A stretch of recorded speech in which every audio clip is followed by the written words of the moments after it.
Welcome to a delayed dotEXE, a saving content podcast. I am Eric Costa, host for this episode 18, and as always, virtually beside me is my co-host, Saving Content's own, Ed Acosta. Almost twice delayed. Almost podcast. twice delayed. Yes. It's been a busy. Yes. And I guess we'll roll right into that first topic of like what we've been doing. Yeah. So last weekend was my daughter and son's dance recital, and me and Ed did the recording for the DVD You could and say- Blu-ray or movie and stuff. We did the videography. Video crew, tech, Yeah. and Sort of tech crew. Yeah. Yeah, it involved what, 4 cameras? Yeah. We ended up with 4 cameras. Yeah. Yeah, four camera shots. So now this week and probably the next 2-ish weeks is going to be editing because there's 2 shows, Saturday and Sunday. So there's going to be 4 cameras worth of shots to edit, splice together. Just Each about dance. 2.5, 3 hours of footage altogether. Yep, essentially 46 dances, including the finale. So about it was approximately 2.5 hours, 3 hours of dance, including the intermissions. I guess I should clarify when I say 2.5 to 3 hours. That's for the show for each Yes. day. That's not counting timesing that by 4 because you have that much footage. Right. Yeah, that's 2.5, 3 hours of one camera footage. Yeah. So So, in a video editor sense, that's a lot to go through. it is. But as I was telling you guys, you'll have a lot of options for, shot changes. Right. So you don't have to keep on the same ones. You can make them a little more interesting when the song's beat calls for it. Right. And that's something that Dez is far better at it than I am. I don't know. I just don't have that. I don't have that view, I guess. Like I look at it and go, I'm good with one view. You're also not big on music or music videos to begin with either. True. So it's like, it's hard for me to get into that world. And I'm going to try and help her as best I can. But I'm sure I'll make like one of the dances edits and she'll be like, yeah, it's okay. It's okay, but I can do this would be better. Oh, I'm certain that's what's going to end up happening. But you offered. Right, that's it. I'm going to offer the help. Right now, what I am doing, I just finished. Since we did with some of the cameras, we left it run. So like that top camera, we had a camera that was up on top, and we let it run throughout the whole thing. And then I'd go up there and turn it off with like the intermission or whatever. But so it's got like essentially there's 3. So I guess I should explain it. The dance recital was actually about video games. Yes. So it was a video game dance recital. It was called Joystick Royale. So it was all about like video game music and music related to video games or board games and stuff like that. So there was 3 sections, 2 intermissions, so 3 sections, and each section was called a level. So level 1, level 2, and final level is level 3, level up. So I had to go through level 1 and then take the footage and break it into each individual dance.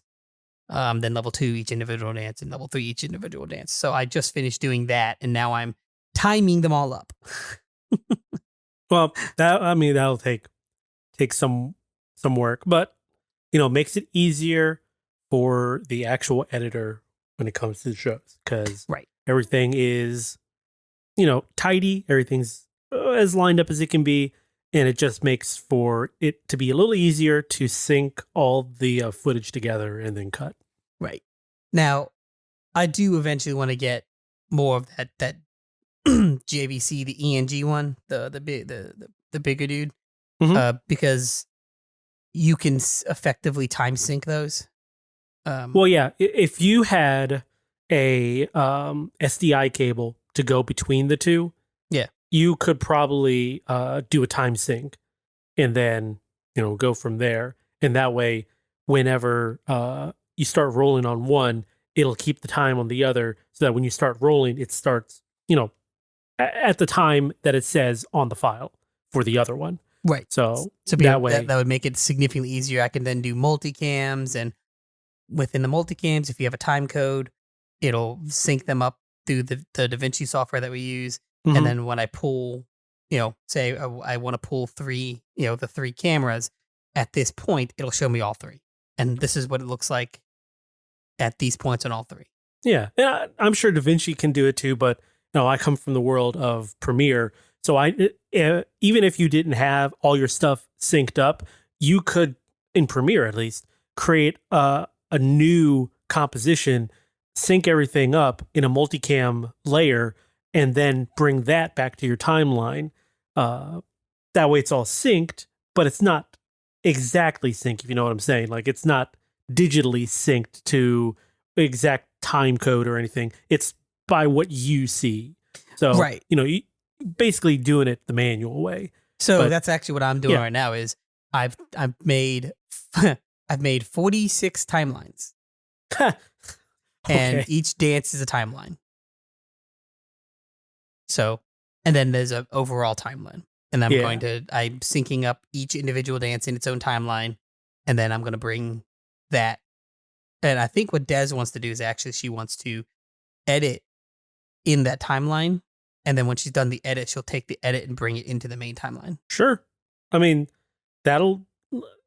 so like, again, I'm not too familiar with DaVinci, but in the Premiere world, you could essentially just nest that comp into the other composition, or you could just copy and paste.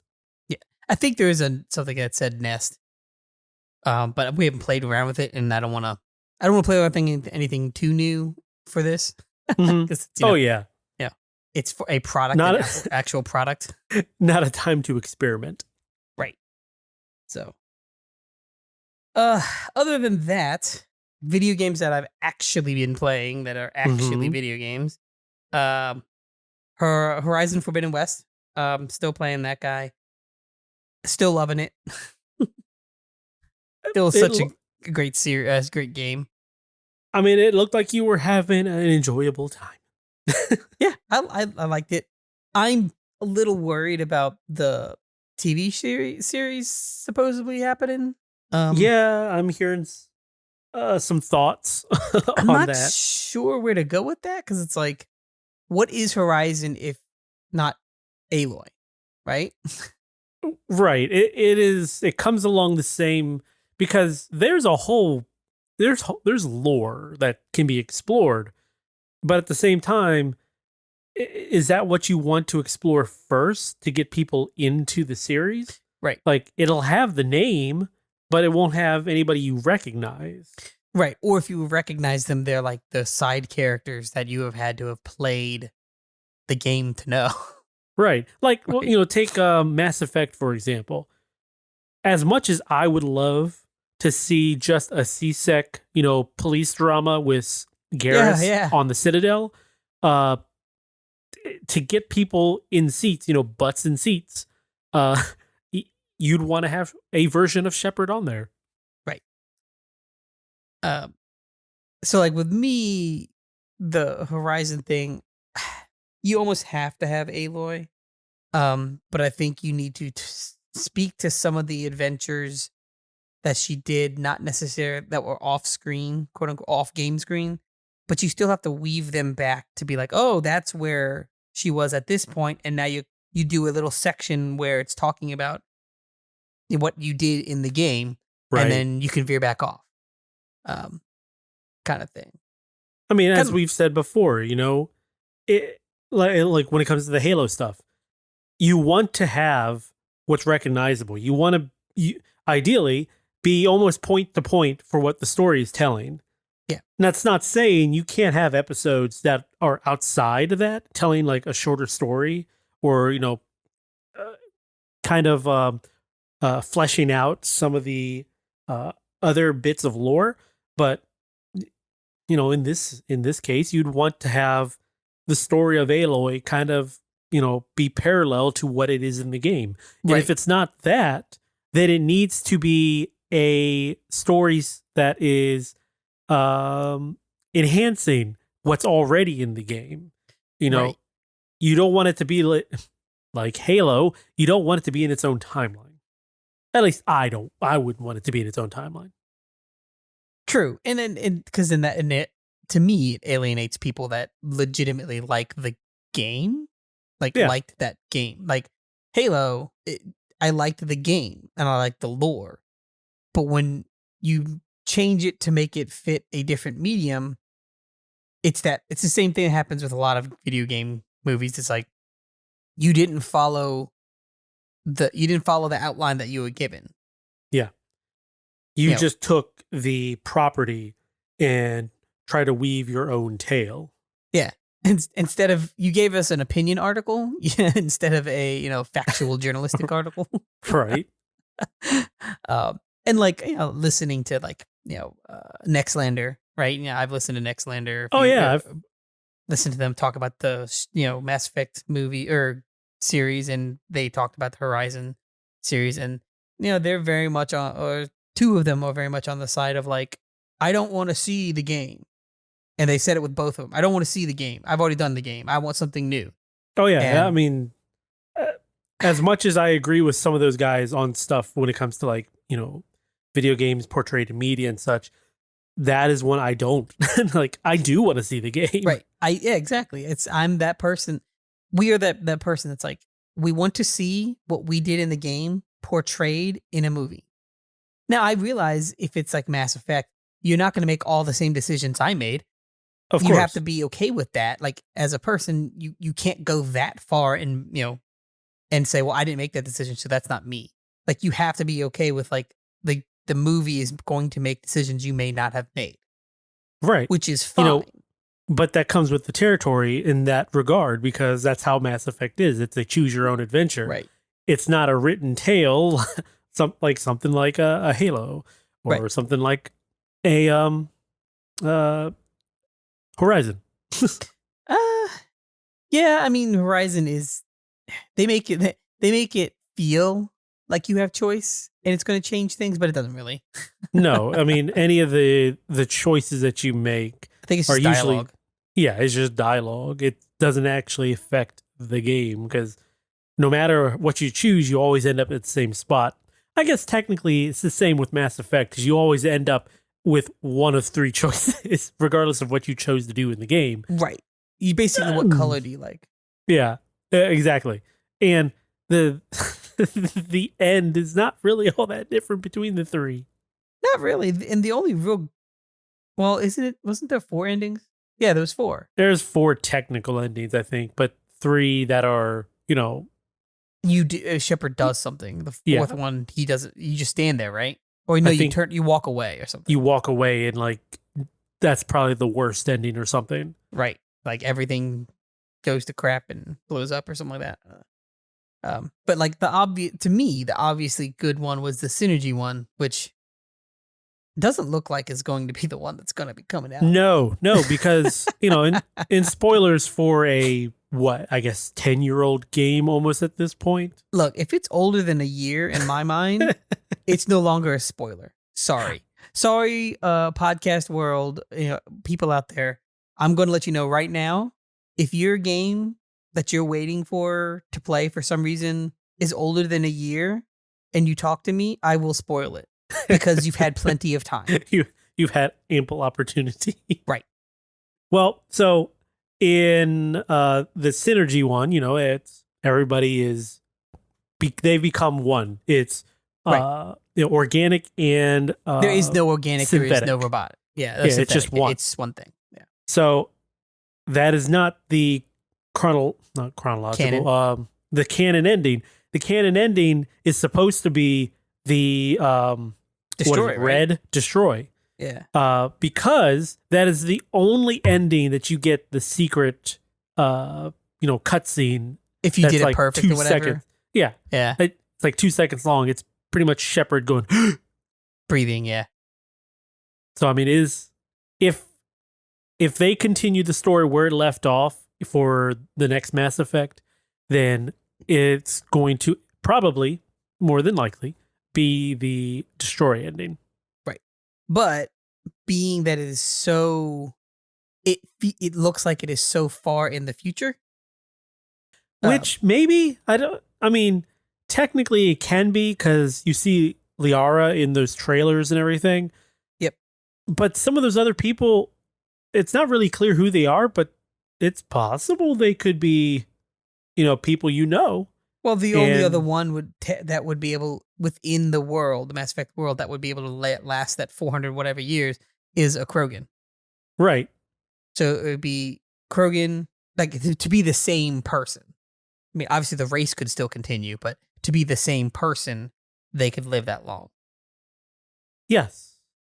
But I guess that's if it were set way, way in the future. If it were only set like a couple decades, no, a little different. Well, then there was something in that trailer that showed, wasn't it the Andromeda? They showed the ship or something like that. I don't know. I don't remember now because there's something that like definitively stated its timeline was like way in the future. But if that's like the case, a little bit. But if that's the case, then how did the Andromeda ship meet up with any of those people? Or how did the team from the Milky Way end up with the Andromeda people? Because again, the relays are busted. Right. But see, the Andromeda ship didn't use the relays. No, the ship would have had to fly all the way back. But yeah, the Andromeda ship, at the end of Andromeda, they're not heading home. Theoretically. Like in their story, they're actually waiting for a second ship. Well, who's to say that they go gangbuster on that and say, well, maybe not. Let's go back. I mean, yeah, it is a possibility. It's just not something that is explicitly mentioned. True. But the dude that this main story writer of Andromeda is the director of this game or something like that. So he's not going to throw away that idea. Like he's not going to throw away and disavow any knowledge of Andromeda ever happening. Oh, well, yeah. I mean, you can still write 4 without, touching upon Andromeda, except for call outs to be like, hey, we sent this ship out there, and not be like, I'm deleting it from canon. Yeah. So there are ways to do that. I don't know. I would be okay with that. Within the Andromeda coming back into the Milky Way or them finding a way back in. But not necessarily be that same crew. Turns out they didn't actually make it to Andromeda. It was like the next set of planets over, and they weren't even out of that out of the galaxy. Yeah. Well, no, then we would have seen it on the galaxy map, right? Right. Yeah, because I think they did use the initial relay, right, to get out, but because they didn't know what else was out after that Mu relay or whatever it was, they couldn't use any more or something. They couldn't use any. Yeah, I think that's what it was. They used the initial Mu relay to basically leave the galaxy, and like they just did the whole, we're cruising, everybody else is on ice, and we have a crew of people who will grow up, die, and their children will grow up and die to take care of everybody. Their whole lives are just to take care of people in these pods. Uh-huh. Yeah. So Horizon? I mean, right? Not to spoil anything with Horizon, but right? Well, that one's actually an obvious one. I think they actually have already made mention of some of that stuff. Well, because they talked about it in the first game. Like that was the whole purpose of one of those ships or two of those ships that plans that actually came out of that was like they were off to go find a new world in that way. So, yeah. Other than that, I've just been watching again, Jerma Dooley play the Arkham series and realizing again that game looks fun. The story's pretty good. I forgot how good of a story Arkham Knight was. I mean, those 3 games tell a very compelling tale. Oh yeah. The Arkham Origins I never played, and I'm glad I didn't play it and watched it because it wasn't all that great. I mean, Right? it was okay, but it definitely was not. It is only an Arkham game in name. It is story wise does not match with that Arkham like feel. Mm-hmm. So, Well, I mean, because Arkham it's very tight. Like the first game, it's tight corridors and it's somewhat open world because you're just in the the asylum. But then when you get into the third game, it is again like City, just this big open world, and it feels more like Batman and GTA. But then they have to go and write a way to make it like, oh, by the way, this is why there aren't people here. right? Because if you have all these people in here, there's a bunch of innocent people that you just mow down. Right. I don't know. That Arkham City was that one that really, really threw me out of the Arkham games because it's just like it was. I don't know if it was too much to do or if it was too many side stories that like overlap but didn't complete. I don't know.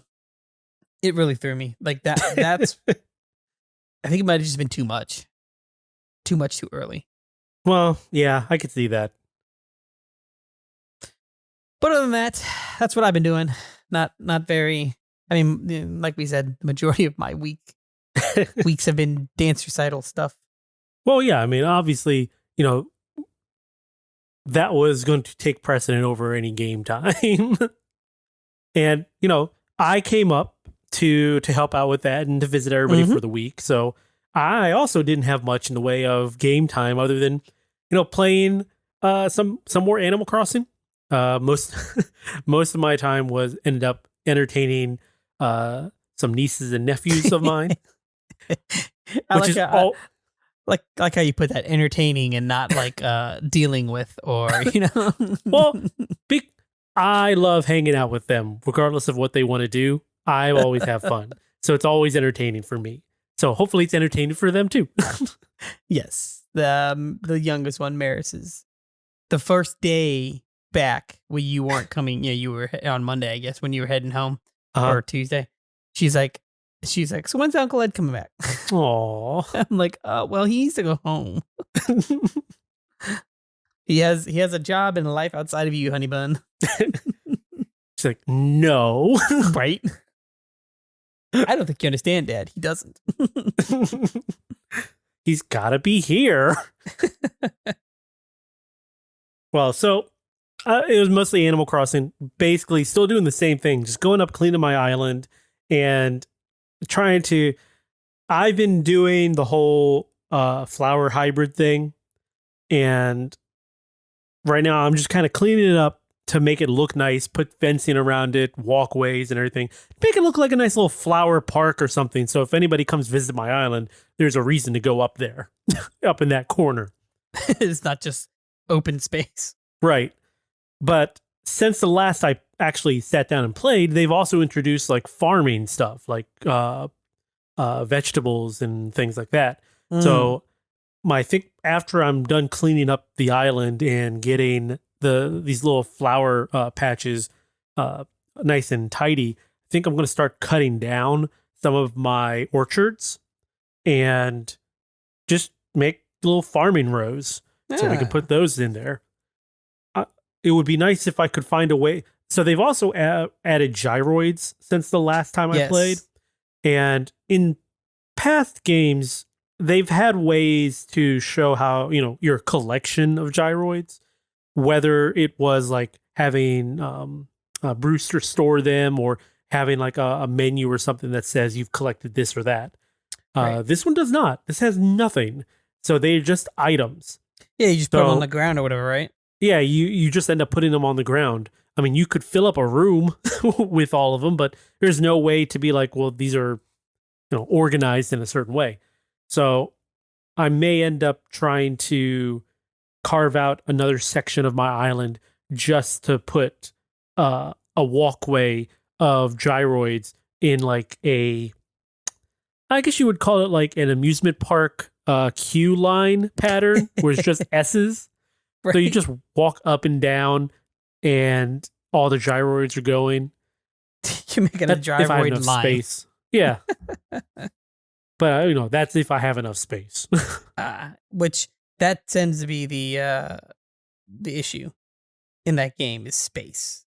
You lose space so quick. Yeah, so like I might end up just doing, 4 lines of the actual fruit trees, and then all that orchard space that I had before can just go away. And that can be used for my vegetables. It can be used for the gyroid thing. Like my island is very tame compared to some other islands that shall not be named, mother. She loves that game, and I'm glad that she and her and dad just are all for it because it's fun. But man, Mom, if you're listening, your island's a mess. It's something. But that's the way they like it. So more power to them. They enjoy it. I'm not going to sit here and poop on someone's parade. Right. But other than that, I mean, that's it for like the games that I've been doing. I did get something in the mail while I was up visiting you guys. And when I got home, I opened the box and I got me a nice little nerdy toy. I ordered the Optimus Prime Lego from Lego. And it is in a giant box. I have it sitting on the table here next to me. I have a 15.6, whatever that screen size is for a laptop. Right. And this thing is probably about, when the screen's up, it is probably about another maybe 3/4 of a foot taller than it is. Yeah. So I have a Lego 68 Mustang. That one is like 1,400 pieces. And when I built that one, I started at 8 in the morning and finished close to about 10 at night with, breaks in between and such. But that was 1,400 pieces. This one's 15. It is 1,508 pieces. True. The Wally that I built was less than that. And I remember that one taking a while too. But I'm so excited to get this thing put together. Not only is it Optimus Prime, in robot form, but it'll actually transform too, which just sends my heart insane. With glee. It's like, I can't believe it does that. That truly is insane. The only thing I think I'm not a fan of, but you kind of got to give some, you kind of got to be, what's the word I'm looking for? Like, you got to have some leeway when it comes to like the way they look, because it is Lego, and the robot mode and everything, it looks spectacular. There's just something about the head sculpt is a little off to me. I think it's probably because the actual eye part is flat rather than being a little more, V-shaped. Mm. But, the face mask is V-shaped, so I am happy about that.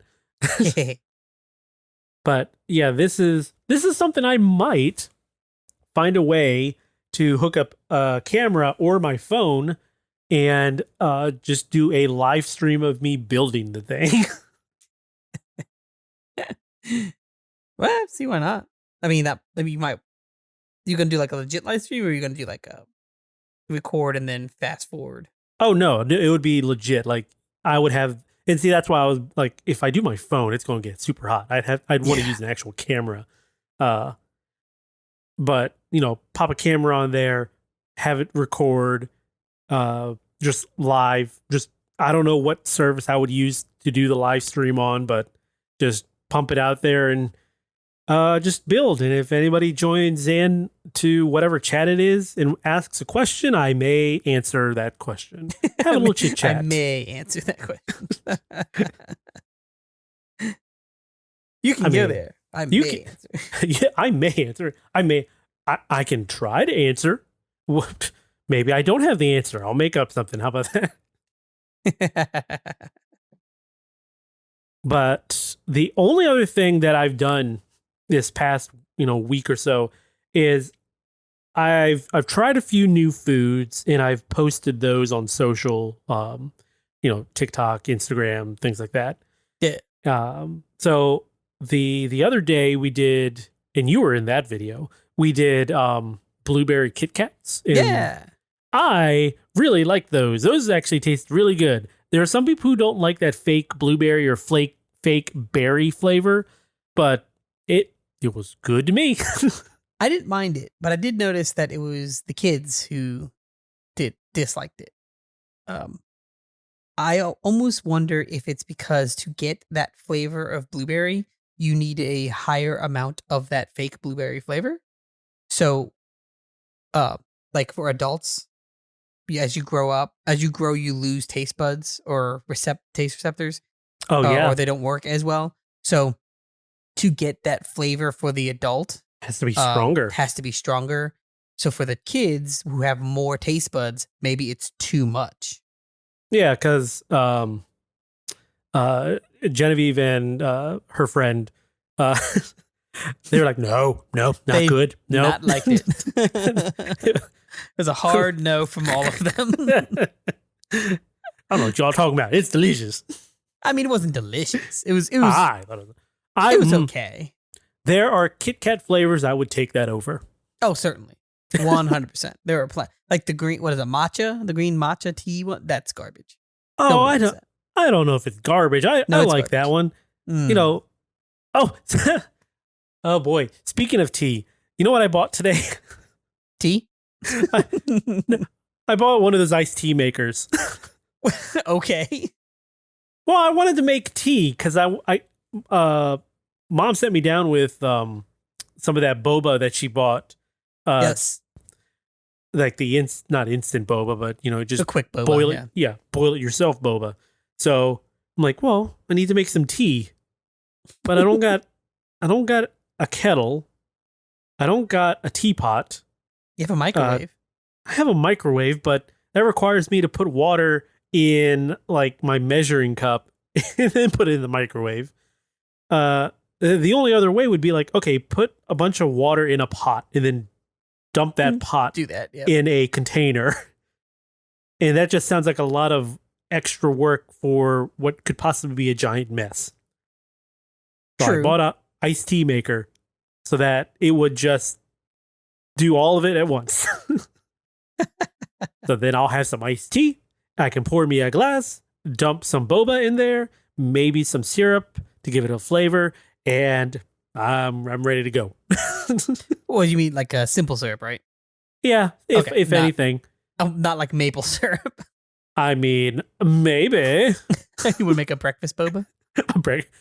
Boba's good at any time of the day. Boba in the morning, you know the song? Boba in the evening, boba at supper time. When boba's in a cup, you can have boba anytime. I was going to say boba on a bagel. Well, I was going with what boba actually would go on. You wouldn't, I mean, I guess you could put boba on a bagel. That would be weird. That's a lot of chewy texture there.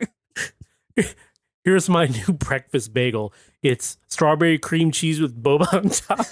Little boba pearls. Little boba. Ooh, popping boba pearls. So whenever you take a bite, it drips. It's like, my bagel, it's bleeding. I was going to say, I think the first bite, all of them would pop. Yeah. And now you've just got soaked buns.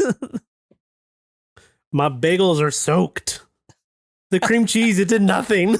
The cream cheese, it does nothing. Yeah, you wouldn't be able to come back for a second bite. There's no replayability there. Well, no.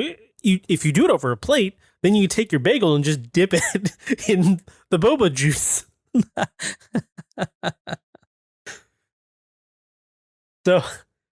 So yeah, I got an iced tea maker, and I'll be making some tea later this week, putting in a, having something that's other than water and coffee or alcohol, which I guess leads me to the other thing that I've had this week.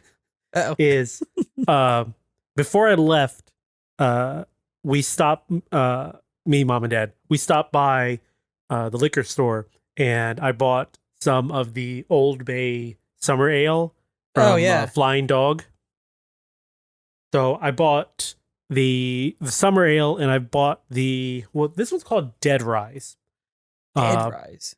Yes, and they have another version that's a higher alcohol content. It's double Dead Rise. Okay. This guy here, I'm actually drinking it right now.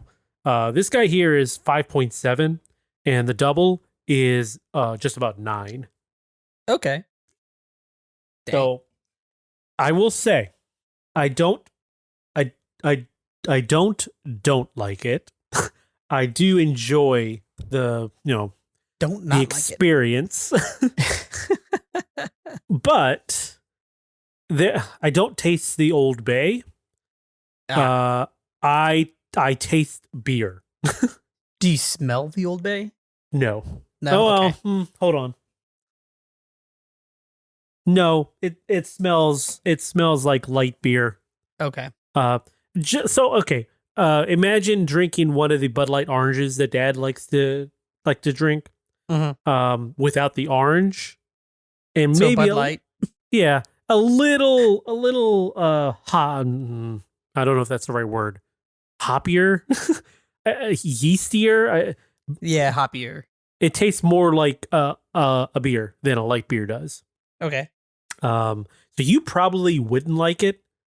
Now, if it had more of an Old Bay flavor to it, like maybe if I actually go and dump some Old Bay in there, I don't know.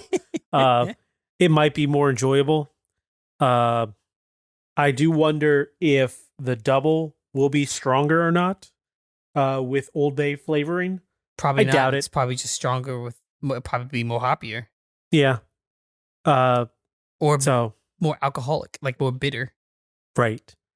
Or so how I put it, ethanolic. Possibly. So I had some of that yesterday with I ordered the Papa John's Epic Pepperoni Stuffed Crust Pizza. Was it epic? It's pretty good. That's the one where they put pepperoni in the crust with the cheese. Yeah. Pizza did that one time. I seem to remember they did. Yeah. It was okay, but it was not a breakthrough discovery like the stuffed crust stuffed crust pizza was. Oh no, but it's still good. It's still stuffed crust and it's still pepperoni. It is very delicious. I also ended up getting some of the spicy pepperoni poppers, which is I really enjoy them. They're a good little snack. So it is the pizza dough, and they do like a little cinnamon roll wrap of it. And what it is on the inside is some pepperoni, some of the cheese. I think it's mozzarella. And they toss in like a jalapeno or two, like a jalapeno slice. Mm. Oh, so it's not a full jalapeno, just a slice. No, it's just like a slice. Yeah. Okay. And that's good. That one, they also pair it with the spicy garlic sauce. Okay. Which is also very good. Yeah, that spicy garlic sauce on its own is just pretty top notch.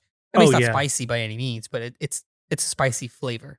Yeah, no, like if they gave me the option between that and the regular sauce, which I just realized I did not. Okay, so I had some of the pizza before we started the podcast for my dinner, and I had pulled out the garlic sauce. The regular garlic sauce. I didn't open it, and now I'm looking. I don't know where it's at, so I must have left it in the kitchen. Hopefully, not just sitting under your couch or whatever. Well, no, it wouldn't be. It'd be on my little coffee table. I I picked up Optimus, and he's not behind Optimus. See, And this is how I know you don't have kids, because the statement of it could be under the couch is 100% valid in my house. It doesn't matter what it is. well, I found a carrot not under here. my couch before. well, tell Keegan he lost the carrot. It was actually Genevieve. She's like, oh, that's where it went. I'm like, what do you mean that's where it went? If you lose food, you should find it. Yeah, tell somebody so they can get the dog to go find it. Right? Or somebody find it. Yeah. You know, that's how you get cockroaches and ants and mice. You want bugs? That's how you get bugs. That's how you want bugs, that's how you get bugs. And everyone in this damn family is afraid of bugs.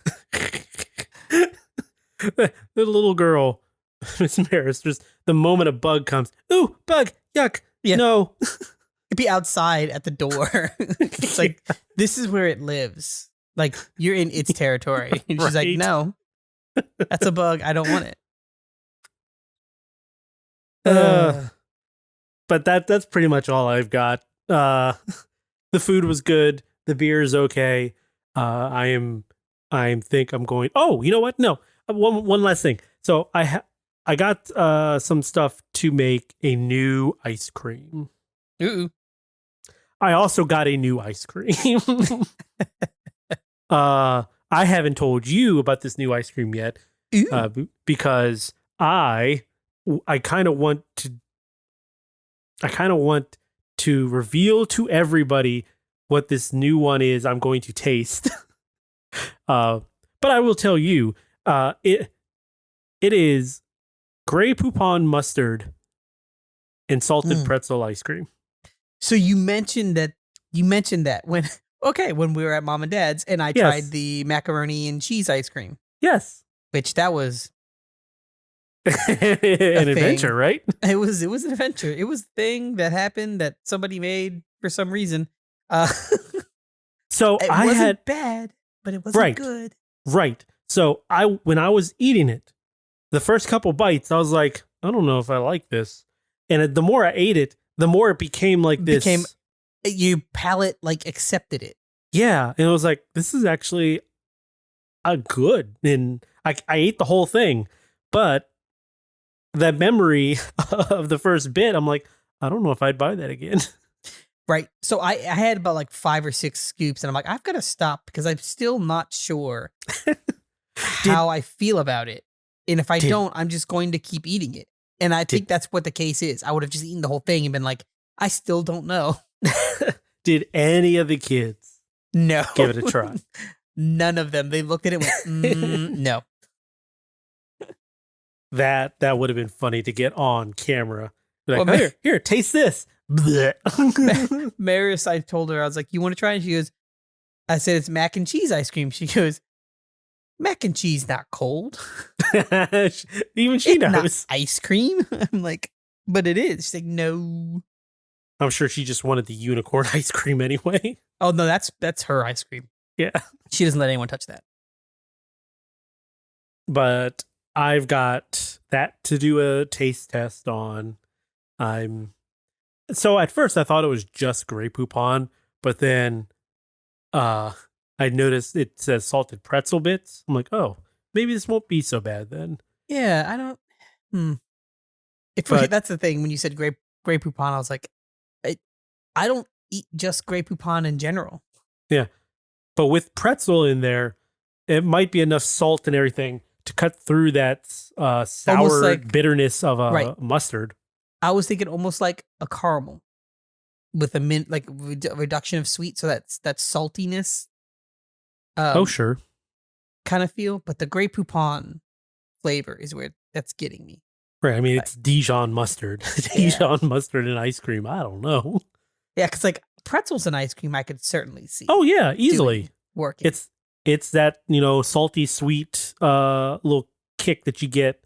I mean, salt enhances flavor. So specifically, sweet. It's specifically sweet stuff. So I mean, I'm sure that would be pretty good. But the Dijon mustard, I'm not so sure about. That's the outlier. And then I'm going to whip up another batch of homemade ice cream. I did one batch as a test up at mom and dad's, and I think I know what I need to change for this one. But this one I'm going to record, and then I'm going to taste test and see how many people are like, "How dare you?" Disgusting. So, would you say you are replaying that? Yes. Yes, I am replaying that ice cream. Why would you bring that up? Oh, I don't know. Maybe because our topic is, should every game be designed for replayability? That is a good topic. Segue. Should games be a one and done affair, or should every game give you the option to replay? And I don't know where I really stand on this. I know I get really upset when I want to play more and you can't. And then I guess not as upset when you finish a game, but there is more to do, so you're not technically finished. Well, so that's, I guess, what do we define replayability? So Like, where I would define replayability is if you finish the game, you can go back and keep playing for more rewards, for new achievements, for a harder difficulty, for new unlocks. There's a goal to meet at the end of your second playthrough. okay. So a new game plus. Yeah, sure. Okay. So like the one that sticks out in my mind as something that I was like, wow, this made me really mad was the game Gora Gora. I don't know if you're familiar with it. It's a visual puzzle game where you're so like you can adjust the camera around and move things the view in order to connect stuff. So like have you ever seen those puzzles where it's like the background and then the windows up front, but because of the way cameras work, the background moves more than your foreground does? Yeah. So like if you, or I guess another way to put it, the art installations where it looks like a bunch of mess, but you sit in the right spot, you get a picture.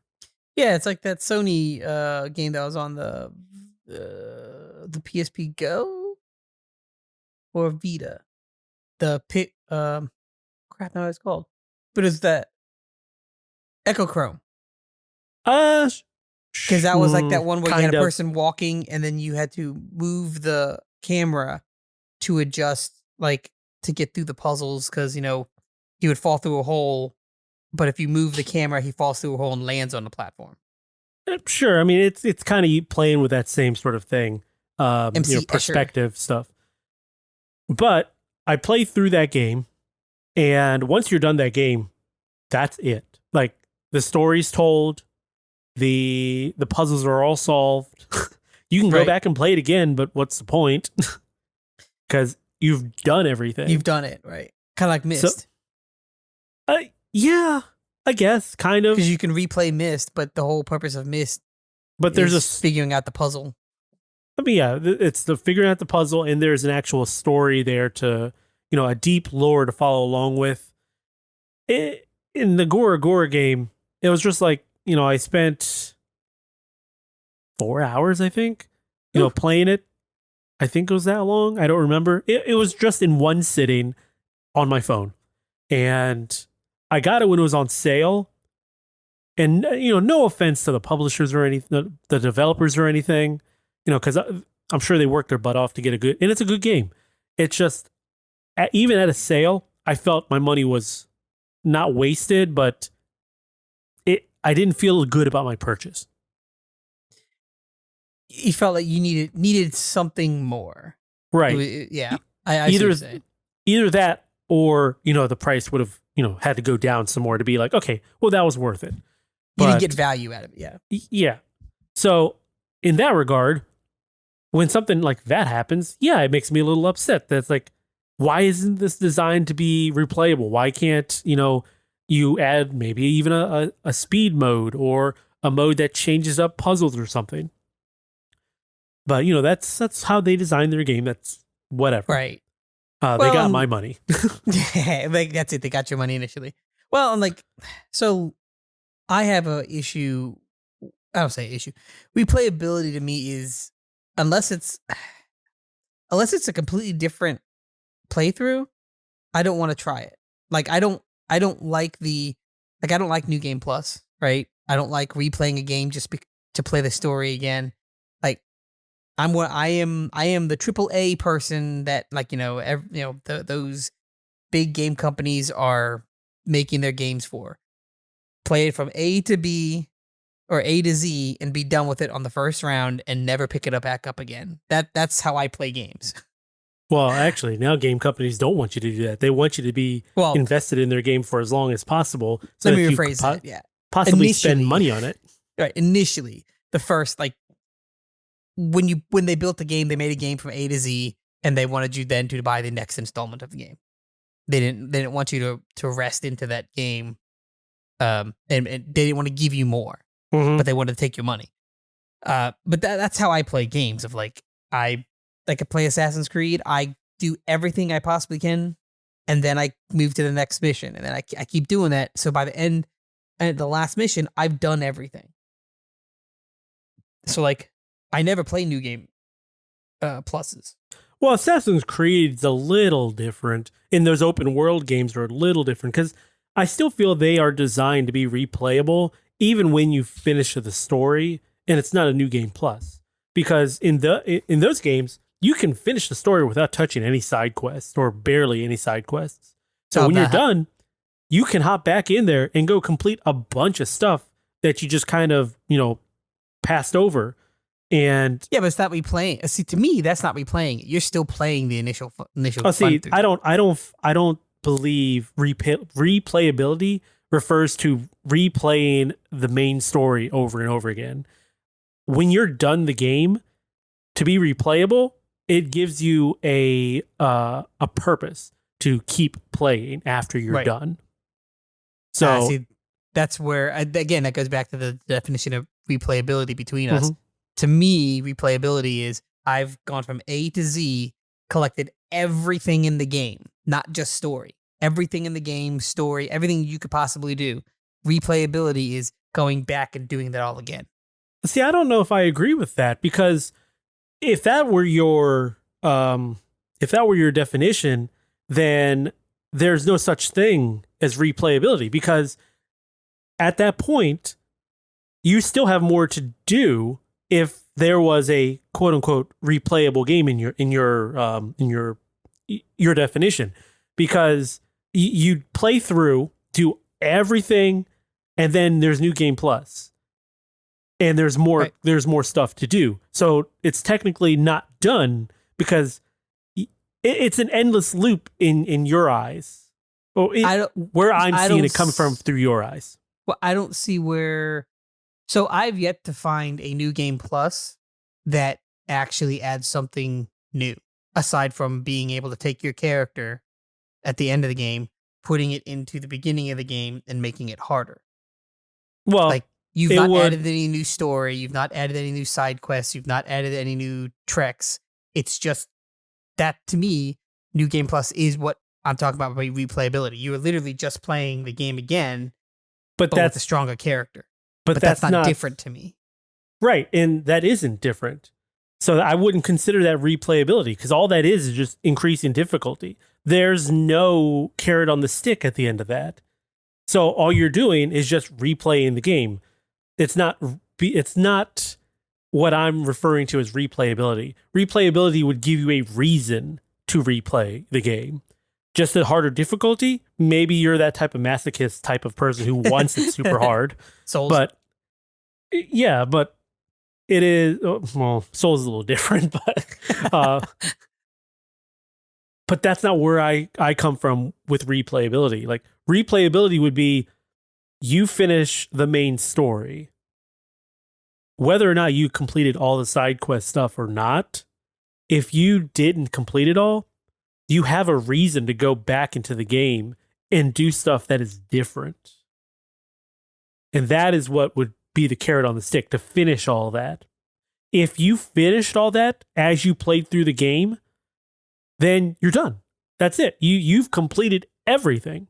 There is no replayability anymore because you've finished the game. So that's where it ends with me, because I don't ever finish a game unless I've done every side quest that I want to do. Like, there are some like things like in Assassin's Creed, some of those like what were they? The catching the feather stuff. Yeah, the annoying the feathers in 3. Some of those I did be like, I'm not doing. So I was okay with eliminating that, but I did everything from A to Z that I wanted to do, or A to Y, and then finally finished Z. So I had no reason to go back to it because I had done everything. But that's my first playthrough. Okay. That's how I play all my games. Right. I'm just still not seeing where, because what I'm hearing from you is that there is no such thing as replayability. On some games, yeah. Because, like, even if you were to say, well, I want this game to be replayable, what you're actually saying is that you want the story to continue. You want the main game to continue. You don't actually want it to be replayable, because in my eyes, replayable would be you're done the game. Now you go back and you keep playing it with this new carrot on the stick, or, with this new goal in mind. But with what you're saying, is you're doing everything. But if you were to keep doing stuff after you're doing everything, you've not done everything. So you're not technically done. Correct. So you can't replay it if you've not finished it. So I guess what I need to define is games that can be replayable are things like simulator games, things that change. And I don't even think that, like, your sports games, your MMOs, your battle royales, first person like competitive shooters. Those are all replayable. I don't consider those replayable because it is one thing. That is one goal. Like, it is when I consider to be replayable is let's say we'll take Spider-Man for example. Just that's what I'm thinking of right now. So, like, you go through, you collect stuff, and you finish the game. You see credits. Right. Okay. You're done the game. But to make it replayable, there's new unlocks. There's more stuff that you can do in the city. There's the potential for new content to play. Yes. So, I mean, that's you different. go back and you play it over again. You're replaying it. Right. That's different, though.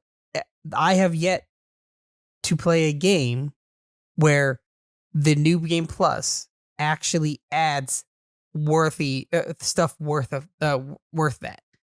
So, like, we play like new game plus for The Witcher was most games are just going back and playing it at a harder level with all of your stuff. Right. And there's not new things in it. And those are bad ones. Those are ones that are quite literally, you're just doing this as a hard mode. Right. The ones that are good are the ones that let you go back, use everything that you've upgraded with, maybe take different paths, fight different bosses, unlock new outfits that you wouldn't have gotten the first way through, play missions that you missed the first time or weren't available to you the first time. Though that to me is replayability. Right. So that I get. But again, it's defined to me as if I played it all the way through the first time, I'm going to do everything I possibly can. If I come back and do a new game plus where I'm replaying it, it has to have something new and not just a trophy / achievement or a new costume or a new item. Like, it's got to give me a new story. It's got to give me something else, a different branch that I was not able to go through in the first playthrough. And I've yet to see a game do that. in a good in a valid sense for me. I mean, I think you're missing on your narrative games at that point. Things that are like choose your own adventure, like a Mass Effect. Because sure, it tells the same story, but each playthrough is different enough. No, I played one. No, that was my story one time, straight through. That's all I ever play it. But that is a design That's my shepherd. But that is designed for replayability. Yeah, and I can see that. I mean, for me, it doesn't work. But that I understand because it is a different. That's why I was saying things like simulator games and sports games, because every time you play it, it is something different. But so you come back to play it. Those aren't. I still don't. Again, your shooters, your competitive shooters, like Smash Brothers, the competitive scene in Smash Brothers. Mm-hmm. Your other sports titles, your fighting games that aren't story related, just the competition portion of it. Right. Those aren't, in my eyes, a game that is, quote unquote, replayable. By their very nature, they are just pick up, play, and come back to it later games. There's no the carrot on the stick there is to finish that match. Yes. So when you're done, you come back and you play it again later. It is not replayable. I guess you're coming from it as a strictly, this is verbatim what the word means. Yes. And I'm coming from a design standpoint. Yes, I'm coming from when I start it and finish it, will I ever physically come back to play that again? If there's no reason for me to do that, it's not replayable. So to me, simulator games, sports games, I don't really count competitions or like the esports stuff, because that's something different. But sports games and things like that are replayable by their nature, because you will finish a game. So like a football game, you will finish a football game. You can put it down, and I can come back and play it again. It's infinitely replayable because it's infinite amount of times that it could be different. Whereas like I can compare that to, okay, so you play Madden, you go through a season, you've played a game, and you take a break. Play a game, take a break. It is no different than loading up like Mass Effect. You play a couple missions, take a break. Play a couple missions, take a break. When you get to the Super Bowl, you're done. When you get to the end of the story, you're done. Or you get to the end of your franchise, you're done. But you could keep playing. You could keep playing and redoing all the same stuff over and over again. Just like in Mass Effect, you could start the story over again, have the same battles with different outcomes. So I think that's generalizing too much, because I don't. You could play the same. You could go to the Super Bowl, and then the next year you didn't win the Super Bowl. Or that year you didn't win the Super Bowl, so you go back and you got to reach the goal again. But you will be playing different games with different players, with different teams, and have different outcomes. Whereas Mass Effect, there is a limited amount of those, and you know what those choices are going to be. There isn't enough variation. Yeah, but by nature of the game, it can't, obviously. I just don't see that. Because again, what you're describing to me is just a game that to be played. What I'm describing is a game that can be replayed multiple times, and is just giving you a reason to keep playing. But any game can be replayable then. Right. In that sense, any game can be replayable. And I don't believe that. I believe there are games that very strictly you play once and there is no need to ever pick it up again. I mean, for a strictly story-based game. Right. Those are the ones I'm talking about. Well, yeah. Like there's, I guess you could, like the term that was being thrown around, back in the days, like a walking simulator, like a Gone Home or something. Yeah. That one, it is strictly, you go through, you pick up the items, you read the little description, and you reach the end. Some of those types of walking simulators are point to point, to point to point, and then you're done. Kind of like the Gora Gora game I was talking about. But there are, things like a Gone Home. You can go through that game without finding everything. So you could, again, play it over. And the replayability aspect there would be, oh, there's stuff I haven't found yet. There's dialogue I haven't heard yet. You go back and you find all of that. And I understand where you're coming from there, but then to me, I say, well, then you didn't finish the game initially because you didn't do everything you could have done. I mean, if you roll credits, on those types of games, you finished it. You rolled credits. Everything is secondary at that point. And that's the whole reason to have those, secondary items and, unlocks and things like that, is to give you that carrot on the stick to come back and play some more. Again, I guess that just boils down to how I play games. I don't play it that way. I don't play games that way. I see it as I'm playing it this time. I want to, at the end of the game, I want to have completed everything I could possibly get. Period. Because I spent my money on it. I don't have all the time in the world to come back to it. So I'm playing everything at one shot. I'm doing everything at one shot. Now, if you've locked things out where it's like, well, you got to come back for this when you have, this specific, end game ability.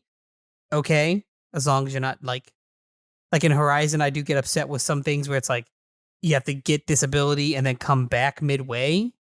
I would rather than be like, this is an end game thing or a new game plus thing. You can't get to it now. Then come back in the second playthrough of the game to do that. So then in that case, if you played through it the first time, are you done? In your mind's eye, are you done? Or has the game now forced your hand to play a new game plus, even though you never play a new game plus? Oh, yeah. So if I play all the way through and then they say there's like a branching path of something where it's another story or whatever, something that I would want to play or, whatever. And it's basically is, oh, you can't play this until, unless you're a new game plus, then I'm going to play through. I'm going to feel like I finished that game. That would be something that would get me to do a new game plus and replay something. I've yet to find a game that does that. Because there's never, in my opinion, so far there has not been a new game plus that has had substantial enough stuff in it to play to try it again. So like almost like a DLC. A DLC to me helps me want to replay a game. So right. So I guess but going back to your logic then, even though you finished the first playthrough, you haven't finished the game. So there's no replayability because you're not done the game.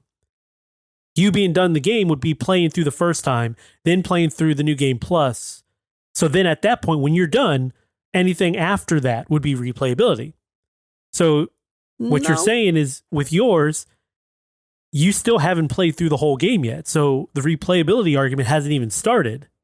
No, I have played through the whole game because that branching path doesn't have to be discovered. It would be a new iteration of the game. Right. And that's what I've been saying. But with what you were saying earlier is you do 100% of the things and then that is completed. Do in the game. Yeah. That you can do in the game on that first playthrough. Then I'm done. If I can't do that path in the first playthrough, then that is a replayability path. But I'm not gonna. So the thing I think where I'm having an issue with is that you're saying, play through the main. If I played through just the main story and got to the end and rolled credits, and I go back to it and play it again, that's replayability. But to me, all of that stuff was options I could have done at that time. So if I did not do them at that time, it was my choice to not do them. But that means to me, I have not finished the game. I have not finished that first playthrough. But if there's something that is locked where I cannot get it, that is that's like a tier up or a second tier. I have finished a first playthrough because I've done everything I possibly can do in that first playthrough. I've left nothing outside that I could have done. So how's that different than the game locking you out of certain areas before you reach a high enough level to enter them? Because you're going to have to eventually go through them to beat the game. Right. So again, it's telling you you have to be this certain requirement to reach this area. And that requirement is to be a New Game Plus. Mm-hmm. So it is no different than saying you have to be, this level to enter this area. It is another restriction on the main story, the main game. They're just throwing, a end game screen in the middle of it. Like Pokemon. Kind of, yeah. Arceus. I mean, almost kind of like Metal Gear. Phantom Pain. Oh, I didn't finish Phantom Pain. Did it do that? So it has a chapter. It goes chapter 1 and 2, and then I think it's like, fake credits or something like that. Oh, okay. And then there's a chapter 3. Okay, so it Koji'd you. Yeah, technically there's like a chapter 4 also, but they never finished it or something. I don't remember the whole. There's a whole conundrum about that, and then that's when Kojima and Konami had their falling out, and right. Supposedly 4 was gonna end up being DLC because it was taking so long or something. I don't remember what the theoretical story is behind that. Because again, nobody knows about that type of stuff. Nobody knows what actually happened. Right. Well, there's only 2 parties who know, and neither are talking. Right. Probably for legal reasons. More than likely. Even though not every game is designed to be replayable, to get your most out of, you probably want it to be replayable. Well, I believe that is a good place to end this conversation for today. So I want to thank you guys for joining us. If you haven't yet, follow and subscribe to the dotEXE podcast. Did you enjoy today's discussion? Let us know. Send us your comments, questions, topics, and corrections to dotEXE@savingcontent.com, or leave a comment to @savingcontent on Twitter or Facebook. Saving Content is also on YouTube, so subscribe for video previews, reviews, new trailers, and original content like this here .exe podcast. Are you looking for more gaming discussions? Then check out the Quick Save podcast with Evan and Scott. And remember to also visit savingcontent.com for the latest news and reviews. This week, we've got Scott's review of Sniper Elite 5. Actually, that came out probably about 2 weeks ago, but, we missed a week, so Before we go, we only ask for one tiny favor, a simple 5-star review. You can even do it right in your podcast app. Finally, don't forget to tell your friends about us here at dotEXE. It'll help us grow, and we'd really appreciate it. So thank you for listening, and remember, kindness costs us nothing, but it means everything. Good night.